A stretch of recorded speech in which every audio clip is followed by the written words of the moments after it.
Hello everyone, MDP study জিকেতে স্বাগতম। আজকে আরও একটি লেটেস্ট ভিডিও নিয়ে চলে এসেছি আপনাদের সামনে। আজকে আলোচনা করব ভারতের জাতীয় পতাকা নিয়ে বিভিন্ন বিষয়, ইন্ডিয়ান ন্যাশনাল ফ্ল্যাগ নিয়ে। এখান থেকে অনেক প্রশ্ন SSC, PSC, WP, KP, food SI এসে থাকে। তাই এই প্রশ্নগুলো খুবই ইম্পর্টেন্ট। এই জিকেগুলো আমি আজকে আলোচনা করব। তার মধ্যে যেমন বিভিন্ন প্রশ্ন রয়েছে, ভারতের জাতীয় পতাকার শিল্পী কে, ভারতের জাতীয় পতাকা কোন কাপড়ে তৈরি, এইভাবে বিভিন্ন প্রশ্ন আজকে আপনার সামনে তুলে ধরব। আজকের প্রথম প্রশ্ন আলোচনা হচ্ছে ভারতের জাতীয় পতাকার অর্থ। আমি এই যে প্রশ্নগুলি আলোচনা করছি একটু ডিটেলসে আলোচনা করার চেষ্টা করছি। এখান থেকে একটি প্রশ্নের মাধ্যমে 2-3টে অ্যান্সার পেয়ে যেতে পারো। তাই আজকে যেমন প্রথম প্রশ্ন, ভারতের জাতীয় পতাকার অর্থ হলো যে কোনো দেশের ঐতিহ্য, গৌরব এবং মর্যাদার প্রতীক হলো জাতীয় পতাকা। দ্বিতীয় কোশ্চেন হচ্ছে যে ভারতের জাতীয় পতাকার শিল্পীকে। পিঙ্গলি ভেঙ্কাইয়া। ইনি হচ্ছে অন্ধ্রপ্রদেশের মছলিপট্টনম গ্রামের মানুষ। এখান থেকে কোশ্চেন আসতে পারে যে ভারতের জাতীয় পতাকার শিল্পী, ওনার বাড়ি কোথায়? অন্ধ্রপ্রদেশ। নেক্সট কোশ্চেন হচ্ছে ভারতের জাতীয় পতাকার আকার কি? আয়তকার এবং দৈর্ঘ্য প্রস্থের অনুপাত হচ্ছে 3:2, অর্থাৎ লম্বায় 2 ফুট হলে চওড়ায় 3 ফুট।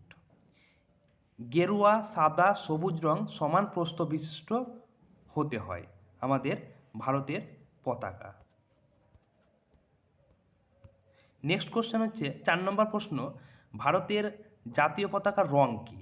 এটা হয়তো আমরা সকলেই জানি, তবুও আমি আরও একবার আলোচনা করে নিচ্ছি। ভারতের জাতীয় পতাকাতে অনুভূমিকভাবে 3টি রং আছে। সবার উপরে গেরুয়া রং, মাঝে সাদা রং এবং নিচে সবুজ রং। সাদার মাঝখানে আছে নীল রং ও অশোক চক্র। নেক্সট কোশ্চেন হচ্ছে 5 নম্বর, এটি খুব ইম্পর্টেন্ট একটি কোশ্চেন। সেটি হচ্ছে ত্রিবর্ণ রঞ্জিত অশোক চক্রযুক্ত পতাকা জাতীয় পতাকা রূপে স্বীকৃতি পায় কত খ্রিস্টাব্দে? এটি যে কোনো পরীক্ষাতে আসতে পারে।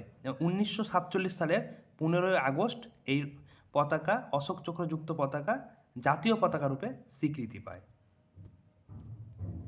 নেক্সট প্রশ্ন হচ্ছে আমাদের জাতীয় পতাকার গেরুয়া রং কিসের প্রতীক? এই প্রশ্নগুলো খুবই ইম্পর্টেন্ট এবং আমাদের জেনে থাকা অবশ্যই প্রয়োজন। জাতীয় পতাকার গেরুয়া রং হচ্ছে ত্যাগ, শৌর্য এবং সেবার প্রতীক। নেক্সট প্রশ্ন হচ্ছে জাতীয় পতাকার সাদা রং কিসের প্রতীক? শান্তি ও পবিত্রতার প্রতীক হচ্ছে সাদা রং। নেক্সট প্রশ্ন হচ্ছে জাতীয় পতাকার সবুজ রং কিসের প্রতীক? এটি হচ্ছে জীবন, ধর্ম, নির্ভীকতা ও কর্মশক্তির প্রতীক হচ্ছে সবুজ রং।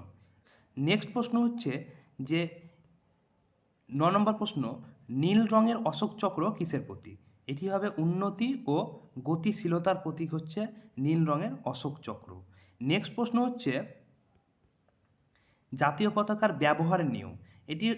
এটি ডিটেলসে আমি বলে দেওয়ার চেষ্টা করছি, যেহেতু এই প্রশ্নগুলো জানা আমাদের প্রয়োজন, তাই আমি এটা আলোচনা করছি। জাতীয় পতাকার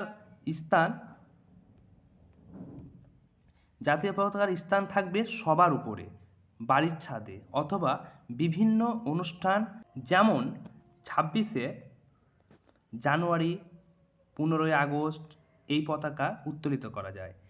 2 নম্বর হচ্ছে এই জাতীয় পতাকার ডান দিকে বা উপরে অন্য কোনো পতাকা উত্তোলন করা যাবে না।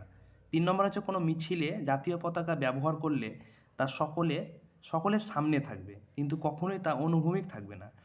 4 নম্বর হচ্ছে জাতীয় পতাকা ছেঁড়া বা পোড়ানো যাবে না। 5 নম্বর হচ্ছে সূর্যাস্তের সাথে সাথে জাতীয় পতাকা অর্ধনমিত করতে হবে এবং রাষ্ট্রীয় শোকের দিন জাতীয় পতাকা অর্ধনমিত করতে হয়। 11 নম্বর কোশ্চেন হচ্ছে ভারতের জাতীয় পতাকার ছবি প্রথম ডাকটিকিটের স্থান পায় কত খ্রিস্টাব্দে? এটি খুব ইম্পর্টেন্ট একটি কোশ্চেন। এটি হবে 1947 সালের 21শে নভেম্বর ভারতের জাতীয় পতাকার ছবি প্রথম ডাকটিকিটে স্থান পায়। এটি খুবই ইম্পর্টেন্ট একটি কোশ্চেন, আপনারা এটা ভালোভাবে মনে রাখবেন। এবং নেক্সট কোশ্চেন হচ্ছে 12 নম্বর হচ্ছে ভারতের জাতীয় পতাকা নকশা গ্রহণ করা হয় ভারতের জাতীয় কংগ্রেসের স্বরাজ পতাকা থেকে। ভারতের জাতীয় কংগ্রেসের স্বরাজ পতাকা থেকে নকশা গ্রহণ করা হয় আমাদের ভারতের জাতীয় পতাকা। এবং নেক্সট প্রশ্ন হচ্ছে যে ভারতের জাতীয় পতাকা কোন কাপড়ে তৈরি? এটি হবে খাদি। এটা খুবই ইম্পর্ট্যান্ট একটি প্রশ্ন, এটা মনে রাখবেন। ভারতের জাতীয় পতাকা কোন কাপড়ে তৈরি? খাদি। এবং নেক্সট প্রশ্ন হচ্ছে যে নিয়ম অনুযায়ী তৈরি করেন আমাদের জাতীয় পতাকা খাদি উন্নয়ন গ্রামীণ উন্নয়ন নিগম। এটি 14 নম্বর প্রশ্ন। এবং নেক্সট হচ্ছে যে নকশাটি কেন্দ্রীয় সাংবিধানিক সভায় অনুমোদন পায় কত খ্রিস্টাব্দে? এটি হবে 1947 সালের 22শে জুলাই।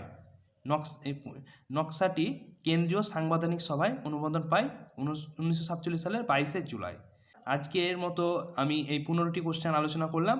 আবার নেক্সট ভিডিওতে আরও ইম্পর্টেন্ট জিকে নিয়ে আসবো বিভিন্ন এক্সামের জন্য। ধন্যবাদ।